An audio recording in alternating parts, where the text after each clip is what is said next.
Bab 321, Hari Ketika Langit Runtuh. Nama, bereinkarnasi dengan sistem terkuat penulis.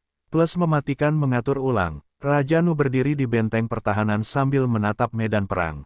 Pasukan semut kini merangkak naik ke dinding benteng sementara para pembela berjuang dengan gagah berani untuk mengusir mereka. Hujan turun dari langit, tetapi ini bukan hujan biasa. Itu adalah darah dari puluhan ribu manusia, binatang, dan semut terbang yang berperang di langit. Meskipun Raja Nu khawatir tentang hilangnya putranya, Pangeran Rufus, mereka saat ini sedang berperang dan ia hanya dapat menugaskan sejumlah kecil orang untuk mencari keberadaannya. Lawrence, dan Archmage lainnya dari Kerajaan Helan, melemparkan mantra demi mantra untuk mengusir para penyerbu dari benteng. Sang pedang suci, Aramis, saat ini sedang menipiskan pasukan semut yang mencoba mengalahkan para pembela benteng juga. Murid-muridnya, Cid dan Aerith, juga bertarung berdampingan saat pedang mereka merenggut nyawa musuh-musuh mereka. Saat pertempuran mendekati puncaknya, seorang pria, mengenakan jubah merah, berdiri di sebuah gunung yang menghadap ke medan perang. Beberapa pria berjubah hitam berdiri di belakangnya sambil menunggu aba-abanya. Sudah waktunya, kata pria berjubah merah itu dengan lembut. Kita sudah mengumpulkan lebih dari cukup korban. Suruh mereka semua mengaktifkan altar. Baik, tuanku, jawab seorang pria berjubah hitam. Ia kemudian melemparkan bola merah ke langit dan meledak, memperlihatkan tengkorak merah. Beberapa detik kemudian, tengkorak merah itu mulai tertawa saat ukurannya membesar, hingga wajahnya menutupi seluruh medan perang. Tiba-tiba, ratusan pilar cahaya melesat ke langit dari berbagai lokasi di benua selatan. Kerajaan Helan dan dinasti Aenasa menghentikan pertempuran mereka sejenak saat jeritan dan jeritan dari jiwa-jiwa orang mati terdengar di langit. Jutaan jiwa yang dikumpulkan organisasi dari perang yang sedang berlangsung, terbang dari altar yang telah mereka bangun menuju tengkorak merah yang tertawa di langit medan perang. Seolah-olah tengkorak itu mengejek para prajurit atas kebodohan mereka dalam bertarung satu sama lain. Tawa tengkorak itu terdengar di seluruh benua selatan. Setiap orang yang mendengarnya merasakan bulu kuduk mereka berdiri tegak dan sensasi geli menjalar ke tulang belakang mereka. Ketika tengkorak itu berhenti tertawa, ia membuka mulutnya lebar-lebar untuk menelan semua jiwa yang dikirim kepadanya oleh altar-altar yang dibangun oleh organisasi. Matanya bersinar dengan cahaya merah saat melahap kekuatan jiwa-jiwa yang telah ditelannya. Segera ia menembakkan seberkas cahaya merah ke langit. Ini adalah mantra lingkaran ke-11 palsu yang telah disiapkan oleh organisasi untuk hari ini. Mantra yang akan memungkinkan mereka untuk menaklukkan seluruh benua selatan dengan mudah, tanpa ada yang menghentikan mereka. Tepat pada saat itu, seberkas cahaya keemasan melesat dari barat dan bertabrakan dengan cahaya merah yang melesat ke langit. Cahaya keemasan itu berasal dari patung Dewi Astrid yang berdiri di atas kuil yang dikunjungi William dan ST untuk menyelesaikan ujian keberanian. Kedua mantra itu bertabrakan. Setelah itu, aurora borealis ungu turun ke seluruh benua selatan. James melihat pemandangan menakjubkan ini dari dalam benteng yang dipertahankannya dan mendesah. Jekyll, Ezio, aku akan menyerahkan semuanya di tanganmu, kata James. Dimengerti, jawab Jekyll. Baik, tuanku. Ezio berubah menjadi kabut hitam dan bersembunyi di balik bayangan Jekyll. Yakinlah, kita tidak akan gagal. James mengangguk dan melihat ke arah barat tempat Lon berada. Awasi mereka untukku. Begitu kata-kata ini keluar dari bibirnya, tubuh James ditelan oleh cahaya aurora borealis ungu. Dalam sekejap mata, tubuhnya, bersama dengan orang-orang lain di dalam benteng yang berusia di atas 20 tahun, berubah menjadi patung kristal. Jekyll membuka mulutnya dan menelan patung James, Damian, dan Gideon. Senyum Dokter Gigi Lon menghilang saat dia mengamati seluruh medan perang yang dipenuhi patung kristal. Pasukan manusia dari kerajaan Zelan tidak luput dan semuanya telah berubah menjadi patung juga. Para minotaur dan binatang buas lainnya dari pasukan Zelan tidak terpengaruh oleh efek mantra itu, tetapi semuanya menjadi sangat lemah. Jekyll berubah menjadi bentuk aslinya dan membuka mulutnya lebar-lebar. Segera, semua binatang buas ini tersedot tanpa daya ke dalam mulutnya yang menganga, yang mirip dengan lubang hitam. Dia hanya berhenti ketika tidak ada lagi yang selamat dari pasukan binatang di tempat kejadian. Setengah menit kemudian, Jekyll kembali ke bentuk manusianya dan menatap ke arah benteng Ravenlord. Rencana yang sangat licik. Jekyll menyeringai jahat. Baiklah, kurasa sudah waktunya kembali ke Lon. Ayo, Ezio, sebuah portal merah muncul di belakang Jekyll dan Blood Wyvern milik Ezio menjerit menyambut. Dokter Gigilon melompat ke punggungnya saat tunggangan Ezio terbang ke arah barat. Tanda hubung tanda hubung tanda hubung tanda hubung tanda hubung. Apa yang terjadi? Aerith tersentak saat melihat patung-patung kristal di sekitarnya. Para binatang semut telah lumpuh, tetapi mereka tidak berubah menjadi patung seperti manusia. Tuan, teriak Cid saat berlari ke arah Sword Saint, yang juga berubah menjadi kristal, sambil membunuh seekor semut sentinel yang berhasil memanjat tembok. Suara benturan keras bergema di seluruh medan perang saat binatang-binatang ajaib terbang itu jatuh ke tanah. Penunggangnya telah berubah menjadi kristal dan para monster berusaha sekuat tenaga untuk mendarat dalam kondisi mereka yang lemah. Beberapa patung jatuh dari dudukannya dan jatuh ke tanah. Cid tidak punya waktu untuk memeriksa nasib patung-patung yang jatuh dari ketinggian ribuan meter di atas tanah. Pikirannya masih terguncang karena keterkejutan bahwa tuannya berakhir seperti ini. Aerith berdiri di samping kakaknya dan mengamati wujud tuannya saat ini. Dia belum pernah mendengar mantra yang bisa mengubah seseorang menjadi patung kristal. Yang mulia, teriak Este sambil bergegas menuju sisi Raja Noah. Ishak berlari di sampingnya saat mereka berjalan menuju benteng tempat Raja Noah berdiri, membeku di tempat. Semua orang dewasa di dalam benteng telah berubah menjadi kristal, sementara para siswa dan para ksatria muda yang telah ambil bagian dalam perang terhindar dari efek mantra lingkaran ke-11. Kekacauan terjadi saat para penyintas mencoba memahami situasi yang sedang mereka hadapi. Tanda hubung tanda hubung tanda hubung tanda hubung tanda hubung. Sementara itu Dillon, Mama, Papa, Eve menatap kedua orang tuanya yang berdiri berdampingan. Mereka saat ini berada di luar kediaman Ainsworth dan melihat ke arah di mana tengkorak merah muncul di langit. Mama, Papa, teriak Eve sambil memeluk tubuh orang tuanya. Dia tidak mengerti apa yang sedang terjadi. Yang dia tahu hanyalah bahwa orang tuanya telah berhenti bergerak dan tidak memperhatikannya.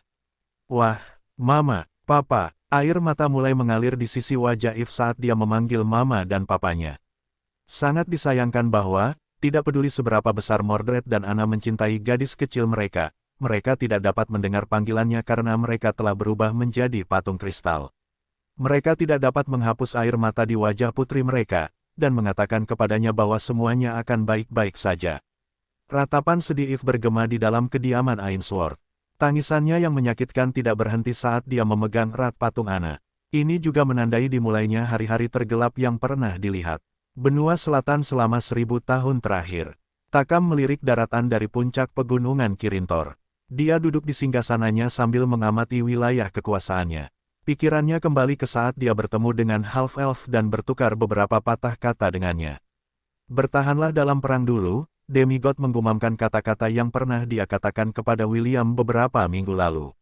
Mari kita bertemu lagi saat langit runtuh. Langit sudah runtuh. Sekarang, yang harus dia lakukan, hanyalah menunggu. If, teriak William sambil mengulurkan tangannya untuk memeluk sepupu kecil kesayangannya. Saat itulah ia terbangun dari mimpinya. Entah dari mana, bayangan wajah Eve yang menangis muncul di benaknya, yang membuatnya terbangun dari tidurnya yang tanpa mimpi. Half-Elf itu segera berdiri dan mengamati sekelilingnya. Ia merasa gelisah dan ada sesuatu yang mendesaknya untuk bertindak secepatnya. Saat itu malam hari di dalam domain surgawi, dan bintang-bintang yang tak terhitung jumlahnya berkelap-kelip di langit. Tidak jauh darinya, Zhu dan Sa duduk di atas sebatang kayu. Zhu mengaduk api unggun yang telah ia buat, dan menunggu ikan yang ditangkap Sa sebelumnya selesai dimasak. William pingsan setelah melepaskan Zhu dari kubus emas untuk menepati janjinya. Ia tidak tahu bahwa Zhu telah bertindak atas kemauannya sendiri dan membawanya ke tepi ujian ke-12, tempat pasukan surgawi yang kuat, yang menjaga gerbang surgawi itu, berdiri. Akhirnya kau bangun, Oing, kata Zhu setelah mendengar teriakan William. Oing, apa kau lapar? Ikan-ikannya hampir matang. Sa melirik ke arah anak laki-laki itu sebelum menutup matanya untuk bermeditasi. Karena dia telah kalah dari William, dia ingin melihat bagaimana anak laki-laki itu akan mampu melewati rintangan terakhir ini dan mencapai gerbang surgawi untuk menyelesaikan ujian ini. William mengangguk dan mengucapkan terima kasih kepada Zhu sebelum duduk di atas kayu di seberang kedua pelindung iblis. Dia menatap api unggun sambil mengingat ekspresi sedih di wajah Eve. Itu sangat memilukan sehingga William ingin pergi ke Lon sesegera mungkin untuk memeriksa kondisinya. Sudah matang, Zhu mengumumkan. Ini, makanlah satu. Iblis babi menyerahkan ikan panggang itu kepada William, sebelum mengambil satu lagi untuk diberikan kepada temannya, Sa. Setelah dia memberikan masing-masing sepotong, dia mengambil 5 ikan yang tersisa dan memakannya dengan lahap. William tidak mengatakan apa-apa dan hanya menggigit ikan panggang di tangannya tanpa sadar. Dia masih memikirkan sepupunya dan bertanya-tanya apakah yang dilihatnya benar-benar mimpi atau kenyataan. Mereka bertiga makan dalam diam.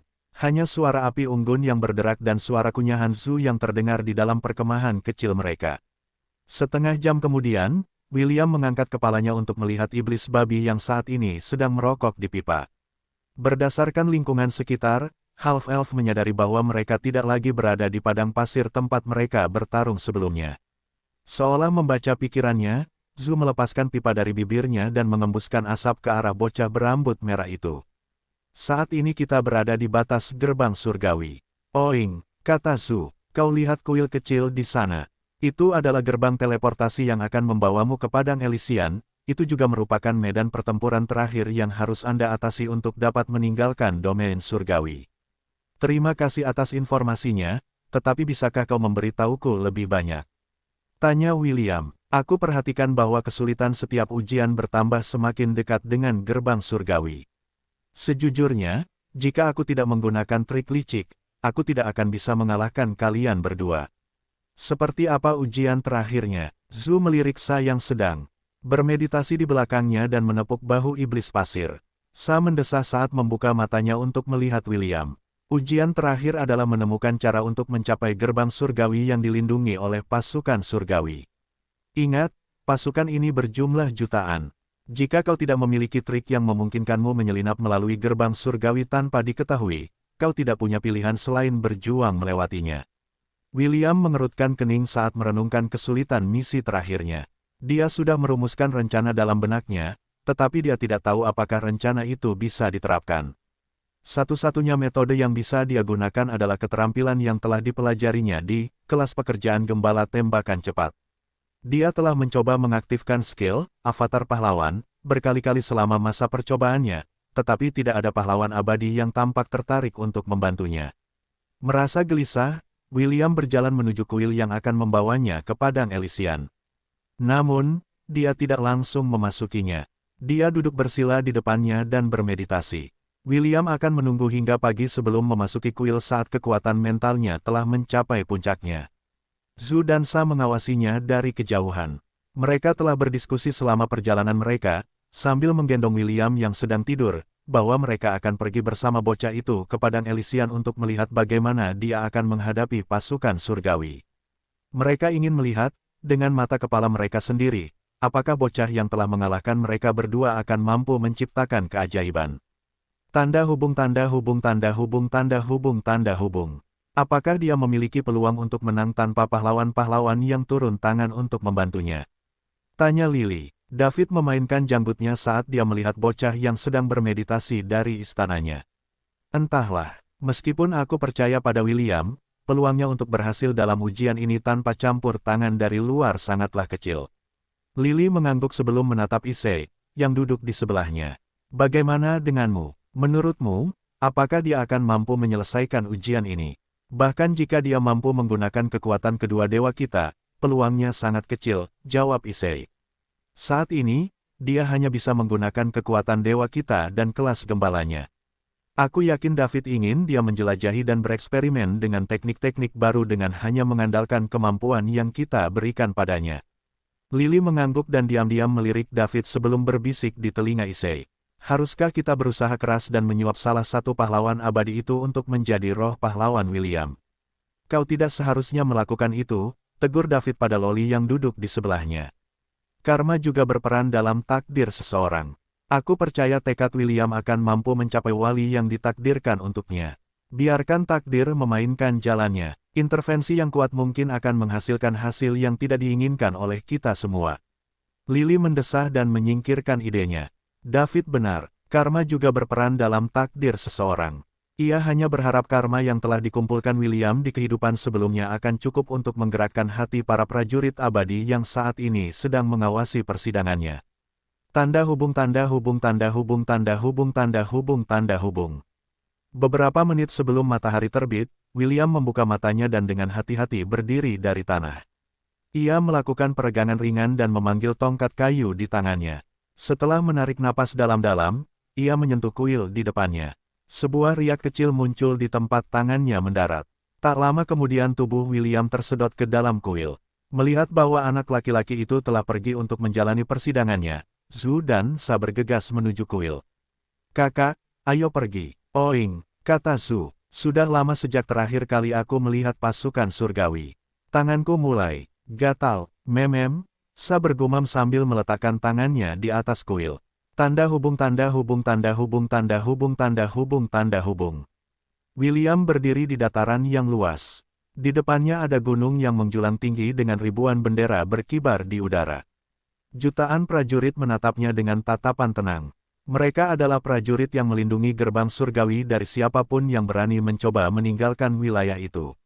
William menancapkan tongkat kayunya di tanah dan mengarahkan ujungnya ke tengah gerbang raksasa yang berdiri di tengah gunung yang menjulang tinggi. William menguatkan dirinya dan menjalankan rencana yang telah dipikirkannya saat bermeditasi. Dia akan mencobanya untuk pertama kalinya dan dia tidak tahu apakah itu akan berhasil atau tidak. Meski begitu, dia tidak ragu dan melanjutkan rencananya. Ini adalah rintangan terakhir yang menghalangi jalannya, dan William tidak akan membiarkan apapun menghalangi jalannya. William menatap pasukan surgawi di kejauhan sambil menyalurkan auranya di tongkat kayunya. "Seni perang tembakan cepat, seni perang tembakan cepat. Wujud gabungan," ucap William dengan penuh tekad.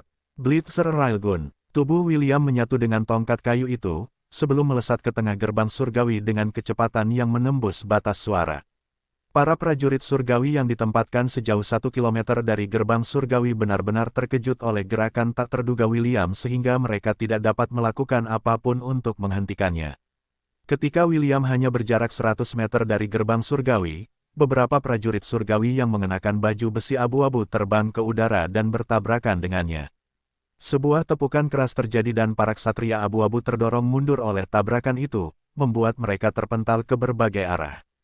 Tongkat kayu itu terus terbang menuju gerbang surgawi, tetapi percepatannya telah sangat berkurang. Saat itulah seorang ksatria surgawi hitam terbang ke arahnya sambil memegang perisai emas. Suara berderak keras bergema di udara saat tongkat kayu dan perisai emas itu bertabrakan. Wujud anak laki-laki berambut merah itu muncul di depan ksatria emas itu dengan aliran darah mengalir dari sisi bibirnya. Namun, William tidak goyah, dia menginjak kepala sang ksatria dan menggunakannya sebagai batu loncatan untuk melompat maju. Gerbang surgawi hanya berjarak beberapa puluh meter darinya dan dia memanfaatkan kesempatan ini untuk mendorong dirinya ke sana. Tiba-tiba, ksatria hitam lainnya muncul.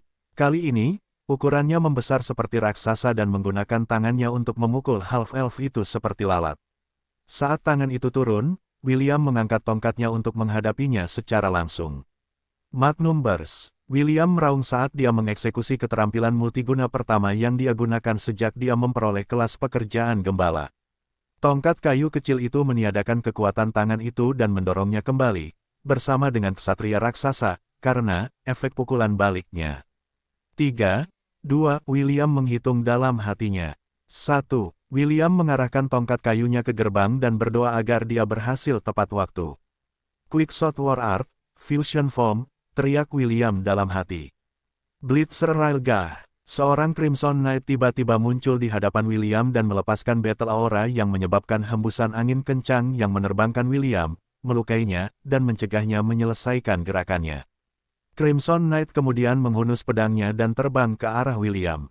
Niatnya adalah untuk membelah William menjadi dua untuk mengakhiri hidupnya, dan membawa jiwanya kembali ke siklus reinkarnasi. Half-elf itu tidak dapat melihat gerbang surgawi dari sudut pandangnya karena ia menjadi bingung oleh serangan mendadak Crimson Knight. Pada akhirnya, William mengarahkan tongkat kayunya ke arah yang berlawanan dari arah datangnya sang Knight dan berteriak, "Senjata Rail Blitzer!" Bocah berambut merah itu melesat keluar seperti bayangan, menghindari serangan Crimson Knight yang akan mengirisnya menjadi dua. Beberapa detik kemudian, sebuah ledakan terdengar beberapa mil jauhnya dari gerbang surgawi. Crimson Knight menatap kepulan asap yang mengepul di kejauhan dan menyarungkan kembali senjatanya ke sarungnya. Terus terang, Crimson Knight merasa kagum pada bocah itu karena half-elf itu hampir berhasil dalam rencananya. Jika dia terlambat sedetik saja, bocah itu pasti akan melewati gerbang itu karena keterampilannya yang tak terduga.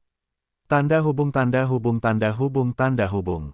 Tubuh William, yang penuh luka, tergeletak di tengah kawah sedalam 10 meter. Benturan yang diterimanya selama tabrakan dengan para ksatria telah mematahkan beberapa tulang di tubuhnya. Perjuangannya yang putus asa untuk melarikan diri dari Crimson Knight telah berhasil.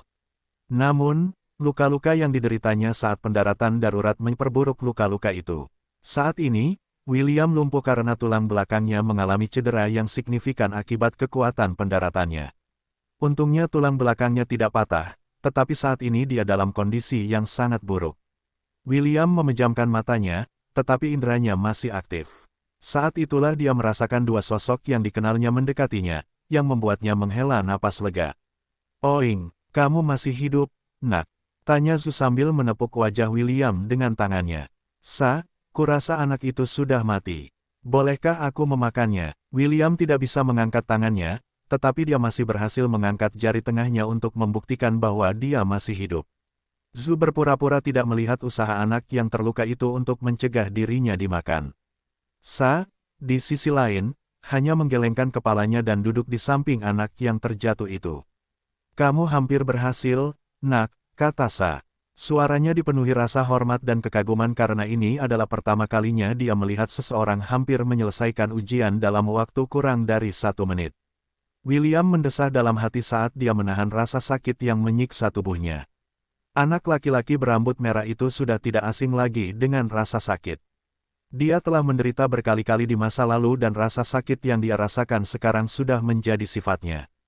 Karena tidak bisa menggerakkan tubuhnya, si gembala memutuskan untuk tidur agar bisa pulih dari kelelahannya. Tak lama kemudian, dengkuran keras keluar dari bibir William, mengejutkan iblis babi dan iblis pasir di sampingnya. Zhu dan Sa, yang sedang mengawasi anak laki-laki itu, saling melirik dengan heran. Mereka tidak pernah menyangka bahwa anak laki-laki itu akan bisa tidur dalam keadaannya saat ini, apalagi mendengkur pada saat yang bersamaan. "Aneh sekali." "Oing," Zhu terkesiap. "Bro, kau yakin aku tidak bisa memakannya?" "Melihatnya membuatku kesal sekarang." Sa mendengus sambil menatap gerbang surgawi di kejauhan. Matanya menyipit saat sebuah kemungkinan terlintas di benaknya. Tanda hubung tanda hubung tanda hubung tanda hubung tanda hubung. Hampir saja, Lily melambaikan tangannya dan menghentakkan kakinya karena frustrasi. Jika Crimson Knight yang menyebalkan itu tidak ikut campur, William pasti sudah menyelesaikan ujian. Catatan penulis, Crimson Knight setara dengan Saint Rank dalam standar manusia. Jika kita akan membandingkan rank dengan Beast, dia akan berada di antara kategori milenial dan Myriad Beast Rank. Aturan praktisnya adalah Saint akan selalu lebih lemah daripada Myriad Beast jika mereka bertarung 1 lawan 1. Issei dan David sama-sama mendesah pada saat yang sama. Keduanya setuju dengan Lily. Bahkan David terkejut dengan kecerdikan William untuk menciptakan Fusion Art.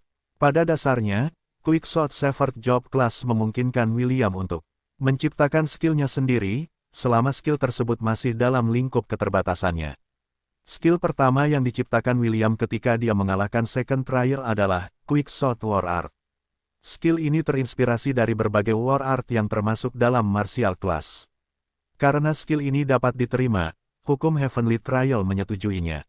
Seni perang fusion adalah keterampilan terakhir yang William putuskan untuk ciptakan setelah menang melawan Zhu dan Sa. Ia merasa bahwa menggunakan dirinya sebagai amunisi adalah alternatif yang bagus untuk mengejutkan para pembela gerbang surgawi. Tentu saja, itu juga memberi William mobilitas yang sangat baik selama pertempuran, dan sarana yang bagus untuk melarikan diri ketika keadaan menjadi tidak terkendali. Lagi pula, sangat sedikit makhluk yang bisa menangkapnya jika ia bergerak dengan kecepatan suara. Tanda hubung tanda hubung tanda hubung tanda hubung tanda hubung. Para prajurit abadi yang telah menyaksikan pertempuran William menganga lebar-lebar. Mereka tidak percaya apa yang mereka lihat dan beberapa dari mereka bahkan bertanya-tanya apakah mereka mampu mencegah bocah itu melewati gerbang jika mereka adalah orang-orang yang berada di posisi ksatria surgawi. Sang raja menyeringai saat ekspresi main-main muncul di wajahnya. "Tidak terduga, benar-benar tidak terduga," kata raja lembut sebelum minum dari cawan anggur di tangannya. Ia mendesah dalam-dalam untuk menghargai rasa anggur surgawi yang terbuat dari persik abadi dari Taman Siwangmu. Trik itu hanya akan berhasil sekali, pikir Raja sambil melirik bocah yang sedang tidur yang penuh dengan luka. Apa yang akan kamu lakukan selanjutnya, nak? Sementara William sedang memulihkan diri dari luka-lukanya, pertempuran di benteng Ravenlord telah terhenti total.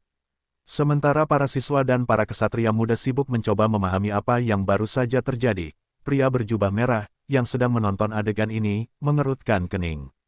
Mantra lingkaran ke-11 palsu yang mereka lakukan seharusnya membuat semua orang yang berusia di atas 20 tahun tertidur lelap. Rencana mereka adalah membunuh semua orang penting dan kuat di benua selatan, sementara mereka berada dalam kondisi tak berdaya ini. Namun, mantra yang mereka gunakan dengan menggunakan jutaan jiwa tidak bekerja seperti yang mereka bayangkan. Cahaya keemasan itu, gumam pria berjubah merah itu. Dari mana datangnya cahaya keemasan itu? Ketika mantra itu akan diaktifkan, cahaya keemasan telah melesat keluar dari barat dan bertabrakan dengan sinar merah di langit.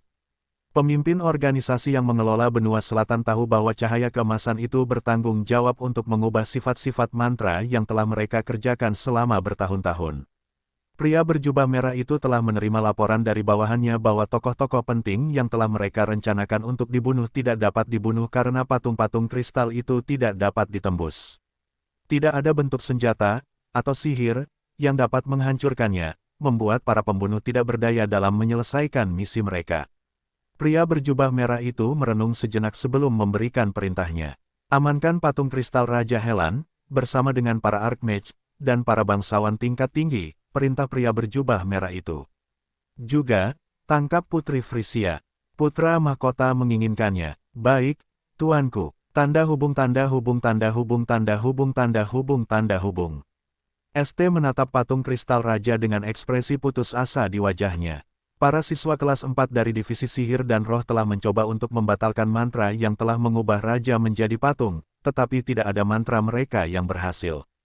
Pada akhirnya, kepala prefek dari kedua divisi menyimpulkan bahwa ini adalah mantra yang jauh melampaui tingkat keahlian mereka. Saat ini, seluruh benteng dalam keadaan kacau dan tidak ada yang tahu apa yang harus dilakukan selanjutnya. Pada saat inilah Lionel, putra mahkota kerajaan Helan, menunjukkan kehadirannya dan meninggikan suaranya.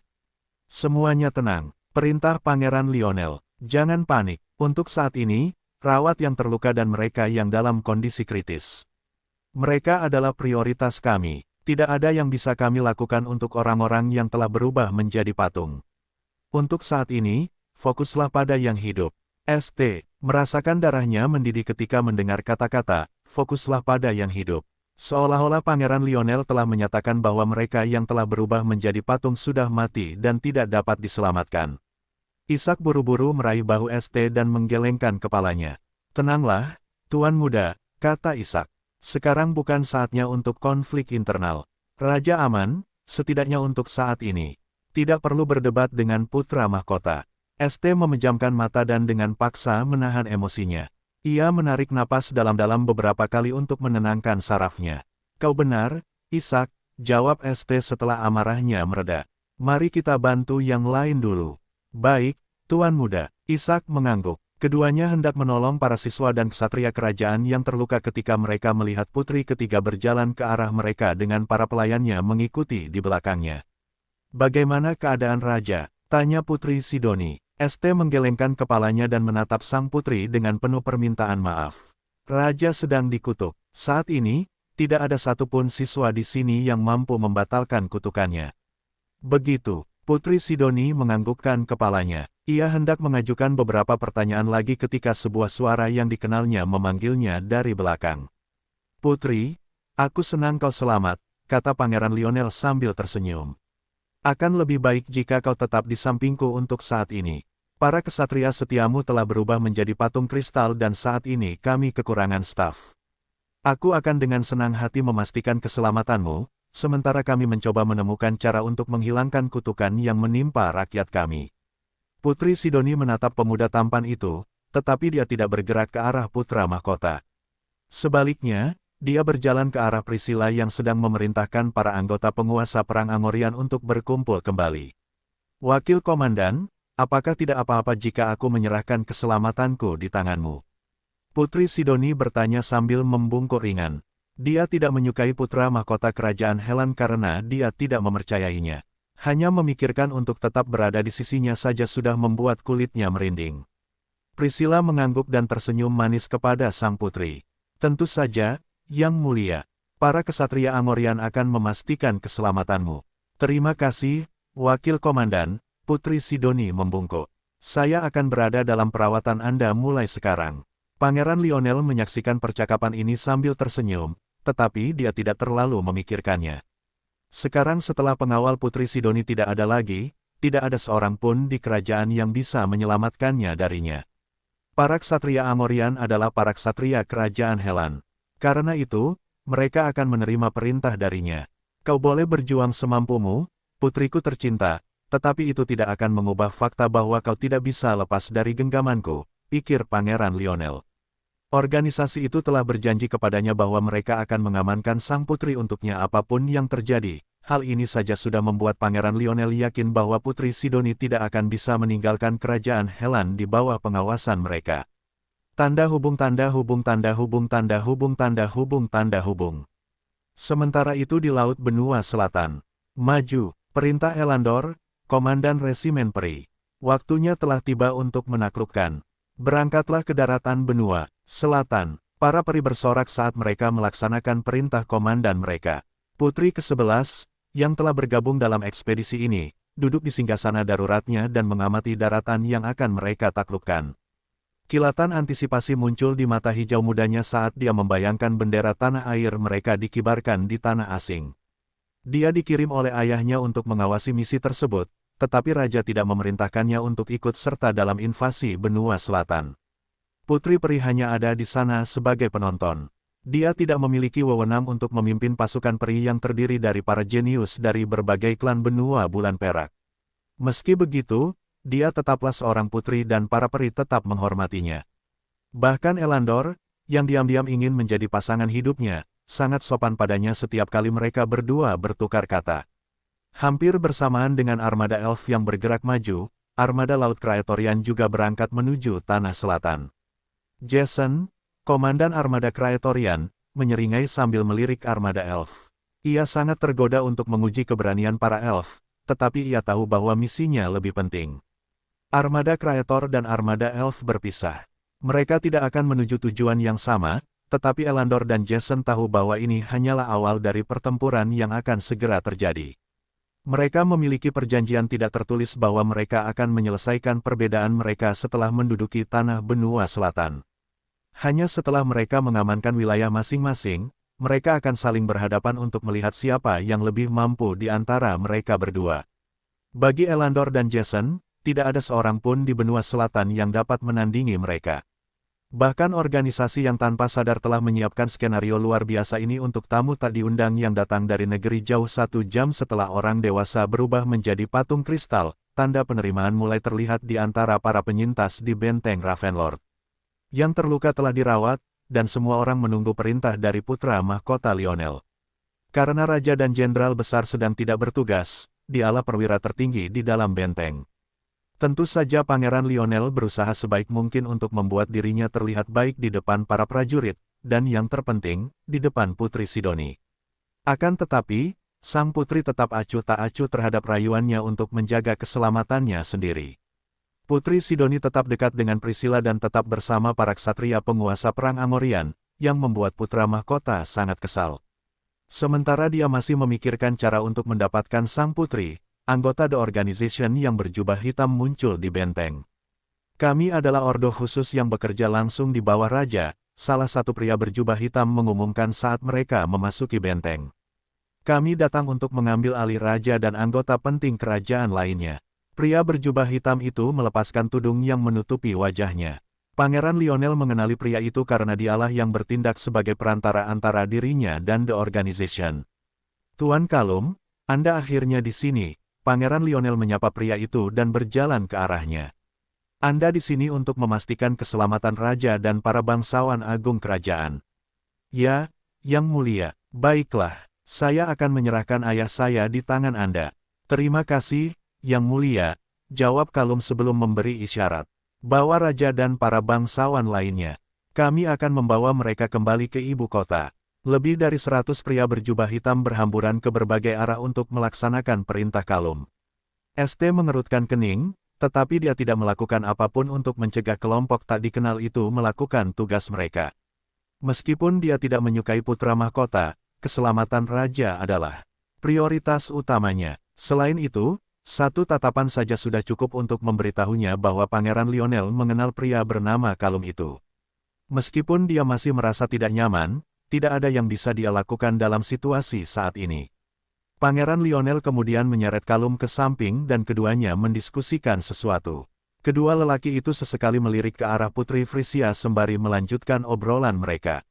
Malam ini, Yang Mulia, kata Kalum, saya pribadi akan mengawal Putri ke kamar Anda malam ini.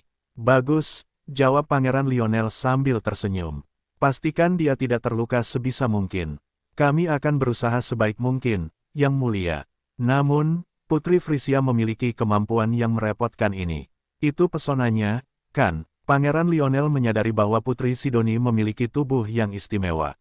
Ia terlahir dengan kemampuan yang tidak biasa untuk membuat siapapun di sekitarnya jatuh cinta padanya. Tentu saja, ia juga berpikir bahwa perasaan yang ia rasakan terhadap sang putri disebabkan oleh kekuatannya. Namun, sang pangeran tidak peduli. Putri Sidoni adalah gadis yang telah dipilihnya untuk menjadi istrinya. Entah ketertarikannya itu karena pesonanya atau bukan, ia tidak akan membiarkan siapapun merebutnya darinya. Jangan khawatir, Yang Mulia, Kalum meyakinkan sang pangeran. Kami telah menyiapkan cara untuk menangkapnya yang akan menghasilkan pengorbanan paling sedikit. Pangeran Lionel mengangguk. Selama Putri Sidoni menjadi wanitanya, ia tidak peduli metode apa yang digunakan organisasi untuk menaklukkan sang putri. Kedua pria itu lebih banyak berbicara tentang cara melaksanakan rencana mereka, sementara pria berjubah hitam menggunakan kekuatan angin untuk membawa patung-patung itu menuju kereta yang ditempatkan di belakang benteng. Karena mereka tidak dapat membunuh raja dan para bangsawan berpangkat tinggi lainnya, membawa mereka ke tempat persembunyian mereka adalah hal terbaik berikutnya yang dapat mereka lakukan. Priscilla melirik sang putri yang berdiri di sampingnya dan sang putri menganggukkan kepalanya. Yang tidak diketahui oleh Pangeran Lionel dan Kalum adalah bahwa Priscilla memiliki kemampuan luar biasa untuk memfokuskan indera penglihatan dan pendengarannya di lokasi tertentu. Wakil Komandan Ordok Satria Amorian telah mendengar pembicaraan antara putra mahkota dan Kalum seolah-olah mereka berbicara tepat di sebelahnya. Para ksatria, mari kita bunuh pasukan semut saat mereka masih tidak bisa bergerak, perintah Priscilla. Meskipun para semut tampaknya telah lumpuh, ada kemungkinan mereka akan segera pulih. Sekarang adalah waktu terbaik untuk membasmi mereka saat mereka masih tidak dapat membela diri. Ikuti aku, ya, sama seperti para semut, binatang ajaib lainnya seperti para gripon dan hipogrif telah menderita aurora borealis yang turun dari langit. Mereka saat ini terlalu lemah untuk terbang, jadi mereka tidak bisa menemani para ksatria untuk memusnahkan laut semut yang berada tepat di luar benteng mereka. Priscilla memerintahkan gerbang untuk dibuka dan para ksatria menyerbu keluar untuk memulai pemusnahan mereka. Pangeran Lionel menyaksikan dengan ekspresi geli saat sang putri mengikuti para ksatria dalam usaha mereka. Para penyihir muda dan para ksatria melampiaskan amarah mereka pada semut yang tidak bisa bergerak dan memotong-motongnya menjadi beberapa bagian. Pangeran Lionel berpikir bahwa ini adalah kesempatan yang bagus untuk mencetak beberapa poin brownies dengan para ksatria dan sang putri, jadi dia memutuskan untuk bergabung dalam pembantaian itu. Namun, sebelum dia bisa menjalankan rencananya, sebuah pekikan keras merobek langit. Blade Wyvern, yang telah menarik kereta sang putri, tiba-tiba turun dari langit. Ironisnya, ia masih memiliki kereta terbang yang melekat pada tubuhnya. Sebelum ada yang bisa bereaksi terhadap kemunculannya yang tiba-tiba, Putri Sidoni meraih tangan Priscilla dan menyalurkan kekuatan sihirnya ke gelang yang dikenakannya di pergelangan tangan kanannya. Keduanya diselimuti cahaya terang dan menghilang dari tempat mereka berdiri. Blade Wyvern kemudian mengeluarkan pekikan lain saat mengepakkan sayapnya yang kuat dan melarikan diri dengan kecepatan penuh. Wajah Pangeran Lionel berubah kaget dan marah saat dia mengangkat tangannya untuk memberi perintah. Tangkap putri. Kalum, yang berdiri di sampingnya, segera melesat ke langit seperti roket. Dia tidak menyangka bahwa putri akan mencoba melarikan diri dari benteng begitu mereka tiba. Rencananya adalah menunggu hingga malam hari untuk menangkap putri tanpa memberitahu siapapun.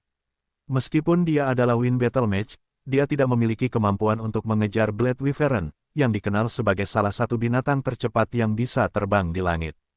Satu-satunya hal yang bisa dia lakukan adalah menyampaikan pesannya kepada semua anggota The Organization bahwa Putri telah melarikan diri.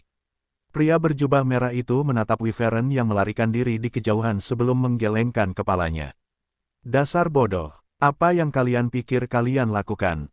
Pria itu mendesah dan memberi isyarat. Hubungi agen kami di Frisia. Suruh mereka menyergap Putri begitu dia muncul di perbatasan mereka. Baik, tuanku. Pria berjubah hitam itu menggunakan kristal komunikasi untuk berbicara dengan rekan-rekannya yang saat ini sedang mengambil alih kerajaan di timur jauh. Begitu mantra lingkaran semu ke-11 turun dari langit, organisasi segera bergerak untuk menangkap pangeran dan putri dari keluarga kerajaan dari 3 kekuatan utama benua selatan. Mereka akan membuka jalan bagi Pangeran Lionel untuk menjadi penguasa seluruh benua selatan, sesuai kesepakatan mereka. Tanda hubung tanda hubung tanda hubung tanda hubung tanda hubung. Putri, kita harus kembali ke Frisia sesegera mungkin, usul Priscilla. Aku yakin para prajurit muda kerajaan kita akan datang membantumu. Putri Sidoni menggelengkan kepalanya saat dia melihat keluar jendela kereta. Frisia tidak aman lagi. Aku khawatir ayahku juga telah berubah menjadi patung. Para penyintas akan segera dipenjara atau diperintah oleh organisasi yang telah menggunakan semua orang sebagai bidak catur mereka. Putri Frisia telah mengetahui tentang keberadaan organisasi karena dia telah memikat salah satu anggota mereka. Sangat disayangkan bahwa yang dia tangkap hanyalah seorang bawahan yang diperintahkan untuk mengawasinya.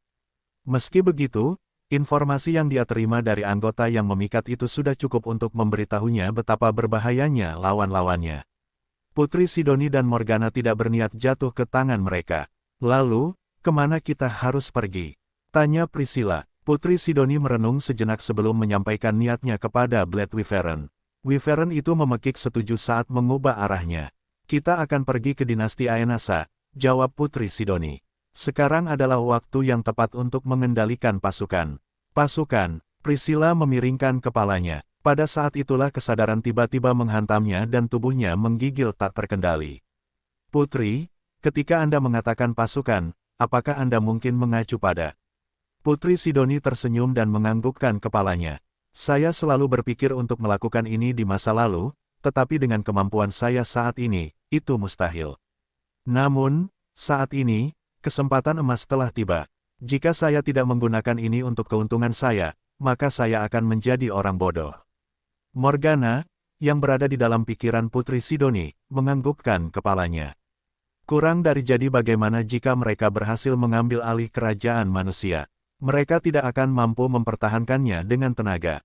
Mereka yang sedikit, lebih besar dari. Putri Sidoni mengangguk setuju dengan separuh dirinya. Selama dia berhasil menguasai targetnya, dia tidak perlu khawatir tentang siapapun yang mencoba menangkapnya di benua selatan. Lagi pula, meskipun organisasi itu kuat, mereka tidak mungkin bisa melawan pasukan yang jumlahnya mencapai jutaan kera emas raksasa berdiri ketika melihat Blood Wyvern mendekati wilayah udara Lon. Setelah melihat Jekyll menungganginya di belakang, ia menurunkan kewaspadaannya dan duduk di dekat pintu masuk desa. Kerja bagus, Luffy, Jekyll menyapa kera emas. Apakah ada pembuat onar akhir-akhir ini? Ourobro menggelengkan kepalanya dan menepuk dadanya 2 kali untuk mengatakan bahwa semuanya beres. Jekyll mengangguk dan berterima kasih kepada penjaga Lon karena telah melakukan tugasnya. Blood Wyvern kemudian mendarat di tengah desa tempat balai kota berada. Seorang wanita, mengenakan gaun hitam, berdiri di dekat pintu masuk. Celine memperhatikan saat Blood Wyvern mendarat di depannya sebelum menatap Jekyll dengan pandangan bertanya. James, Damian, dan Gideon telah berubah menjadi patung kristal, kata Jekyll. Mantra ini sedikit berbeda dari yang direncanakan organisasi. Celine mengangguk. Sebagai anggota organisasi, ia tidak terpengaruh oleh mantra kontinental karena sumpah yang telah ia buat saat bergabung dengan kelompok tersebut. Kurasa itu ada hubungannya dengan cahaya keemasan itu, jawab Celine. Ya, Jekyll setuju. Entah bagaimana itu bisa terjadi, tapi aku cukup puas dengan hasilnya. Dengan ini, tokoh-tokoh penting dari masing-masing kerajaan tidak terluka. Namun, aku tidak bisa mengatakan hal yang sama untuk ahli waris mereka. Kabut hitam terpisah dari bayangan Jekyll. Beberapa detik kemudian, Ezio muncul di depan mereka berdua dengan tudung khasnya menutupi wajahnya. "Bagaimana dengan yang lain?" tanya Ezio. Celine mendesah dan melambaikan tangannya. Pintu balai kota terbuka dan beberapa patung ditemukan di dalamnya. Jekyll mengamati patung-patung itu dan melihat beberapa wajah yang dikenalnya. Yang paling mencolok adalah Owen. Bajingan tua itu memiliki senyum mesum di wajahnya dan telah berpose 2 jempol sebelum dia berubah menjadi patung kristal. Tawa kecil keluar dari bibir Jekyll karena dia mengerti kejenakaan lelaki tua itu. Semua pejuang Lon telah berkumpul di dalam balai kota. Barbatos dan para veteran Lon lainnya telah menempatkan formasi yang kuat di sekitar dan di dalam balai kota untuk mencegah mereka yang tidak berafiliasi dengan Lon memasuki tempat itu. "Bagaimana dengan anak-anak?" tanya Jekyll. "Bagaimana dengan Eve?" "Anak-anak baik-baik saja," jawab Celine. "Eve tidur dengan anak-anak lain di tempat perlindungan bawah tanah. Mereka semua aman." Jekyll dan Ezio mengangguk. Mereka telah membuat persiapan yang cukup, jadi mereka tidak khawatir tentang keselamatan Lon. Yang mereka khawatirkan adalah kondisi Matthew, Leah, dan William. Celine telah mengirim Oliver untuk mengawasi William. Monyet Nuri telah mengiriminya beberapa pesan beberapa hari terakhir ini dan memberitahunya bahwa William aman untuk sementara waktu. Mengenai Matthew dan Leah, Ezio akan terbang menuju benteng Ravenlord untuk mencari mereka. Ia kemudian akan membawa mereka kembali ke Lon, sehingga mereka akan dilindungi oleh Jekyll dan Celine. Satu-satunya alasan ia kembali bersama Jekyll ke Lon terlebih dahulu adalah untuk memastikan bahwa kota itu masih utuh. Mereka takut bahwa organisasi akan mengambil kesempatan ini untuk menyerang kota itu sementara para veteran Lon berada dalam kondisi tak berdaya. Meskipun mereka tidak dapat menghancurkan patung-patung itu, mereka masih dapat membawanya pergi dari kota itu, untuk menghadapinya di lain waktu. "Pergi dan bawa Matthew dan Leah ke sini," kata Jekyll kepada Ezio. "Aku akan menjaga kota ini sementara kau pergi." Ezio mengangguk dan melompat ke punggung Blood Wyvern. Wyvern itu menjerit sekali sebelum mengepakkan sayapnya untuk terbang ke langit. Jekyll dan Celine menyaksikan asasin itu menghilang dari horizon sebelum saling bertukar informasi. "William ada di pegunungan Kirintor?" tanya Jekyll. "Ya," jawab Celine. "Dia dirawat dengan baik saat ini." "Apakah itu rasa cemburu yang kudengar darimu, Celine?" goda Jekyll. "Little Will kita sangat populer di kalangan wanita. Aku yakin James akan tertawa terbahak-bahak saat dia menikahi banyak istri." Celine mendesah dan mengusap dahinya. Ketika menyangkut William, perasaannya agak rumit. Half-elf itu adalah satu-satunya muridnya dan dia peduli padanya. Mungkin, dia bahkan lebih peduli padanya daripada keluarganya sendiri. Itulah sebabnya dia mengirim Oliver untuk mengawasi William dan menjaganya tetap aman, sementara dia tinggal di Lon untuk melindungi penduduknya dari kemungkinan serangan dari The Organization. Karena semua veteran tidak bertugas, hanya Celine, Luffy, Wyvern, Mountain Troll, Jekyll, dan Ezio yang tersisa untuk melindungi kota. Meskipun jumlah mereka sedikit, mereka adalah kekuatan yang harus diperhitungkan karena mereka semua memiliki kekuatan tempur seperti Centennial Rank Beast dan di atasnya. Melihat ekspresi Celine yang rumit, Jekyll memutuskan untuk menghentikan godaannya. Dia hendak mendiskusikan tindakan mereka selanjutnya ketika dia merasakan kehadiran yang kuat mendekati gerbang kota. Raungan Luffy bergema di seluruh kota saat suara pertempuran pun terjadi. Para Wyvern yang berpatroli di langit menjerit saat mereka juga turun untuk bergabung dengan Ouroboros dalam pertempuran. Jekyll dan Celine saling melirik sebelum menyerbu ke arah gerbang untuk memperkuat para Beast, yang tampaknya sedang bertempur dengan keras. Mereka masih belum tahu siapa, apa, atau berapa banyak penyerang yang ada. Yang mereka tahu hanyalah bahwa mereka lebih dari mampu menghadapi Millennial Beast, dan selusin Centennial Wyvern, dengan mudah. Ketika Jekyll dan Celine tiba di gerbang, Luffy sudah jatuh ke tanah dengan lengan dan kaki patah. Raungan kebenciannya, bahkan dalam keadaan terluka, menunjukkan bahwa ia masih siap untuk melawan musuh yang muncul entah dari mana. Di sisi lain, para Wyvern saat ini berada dalam berbagai kondisi terluka saat mereka mencoba untuk menopang diri mereka dari tanah. Di tengah pembantaian ini, seorang pria parubaya yang tampan, dengan rambut hitam panjang yang tersampir di belakang punggungnya melirik ke arah dua pendatang baru itu. Wajah Celine memucat karena aura yang dipancarkan pria itu adalah aura yang sangat dikenalnya. "The Demigod." Celine terkesiap. Pria parubaya berambut hitam itu mengangkat alisnya saat ia menatap Celine.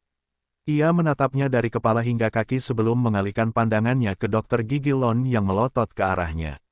Minggir, Selin, Jekyll melangkah maju untuk menghadapi pria itu. Aku akan menanganinya. Dokter Gigi Lon berubah menjadi wujud aslinya dan meraung sebelum menyerang tanpa rasa takut ke arah demigod yang menyebabkan keributan di wilayah kekuasaannya. Pria parubaya itu mendengus sebelum terbang menuju langit. Jekyll mengikutinya dan segera, pertempuran yang mengguncang dunia dengan proporsi epik terjadi di atas langit Lon. Selin menyaksikan dengan kagum saat hembusan angin menghantamnya dari tanah. Ini adalah pertama kalinya dia menyaksikan pertempuran tingkat ini. Melihat bahwa kedua makhluk kuat itu tidak menahan pukulan mereka, dia buru-buru mengaktifkan pertahanan Lon untuk mencegah kerusakan apapun menimpa kota. Meskipun anak-anak aman di dalam tempat perlindungan yang telah mereka buat sejak lama, Selin tidak ingin mengambil risiko apapun. Mengapa? Karena satu serangan dari demigod dapat dengan mudah menyapu bersih seluruh Lon dari muka benua selatan. Selin juga tidak yakin bahwa dia akan mampu bertahan dari serangan sebesar itu.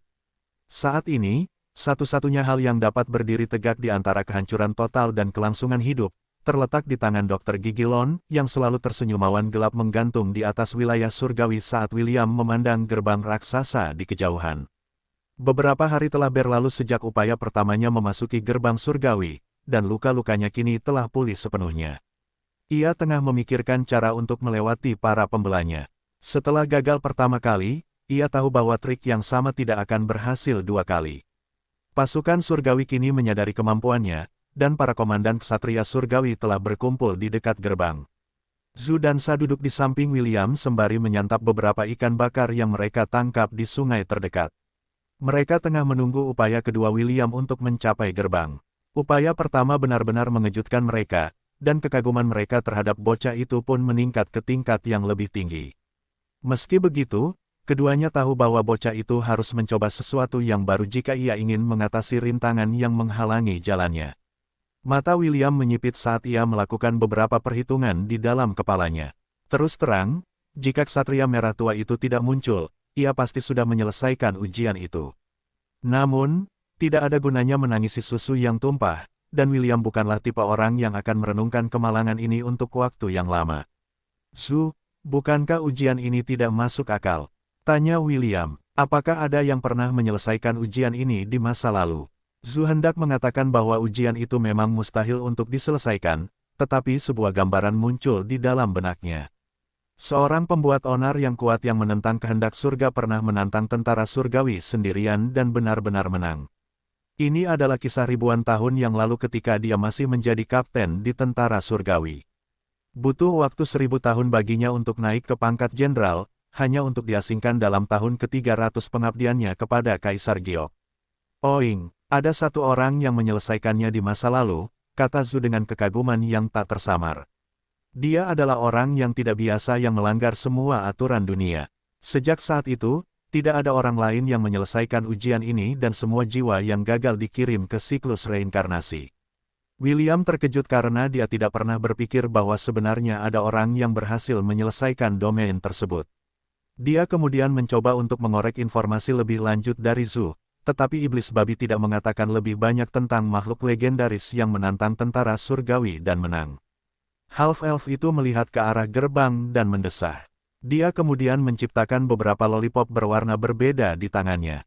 William menggunakan kuota untuk jumlah lollipop yang dapat dia hasilkan dalam sehari. Setelah melakukan ini, bocah berambut merah itu menaruhnya di dalam sakunya, menyebabkannya menggembung. Saat ini dia tidak memiliki barang penyimpanan untuk menyimpan lollipop yang dia buat.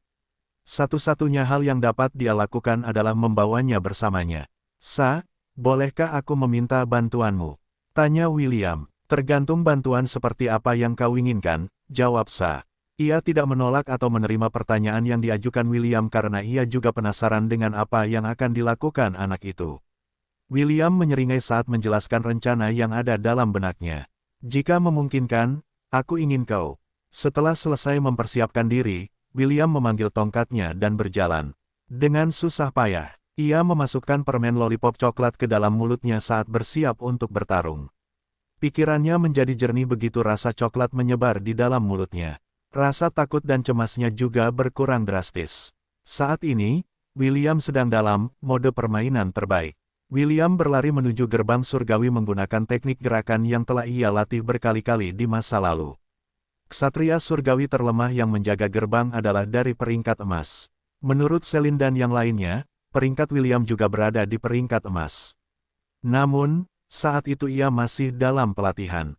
Sekarang, William telah melampaui peringkat itu dan telah memasuki tahap awal peringkat platinum.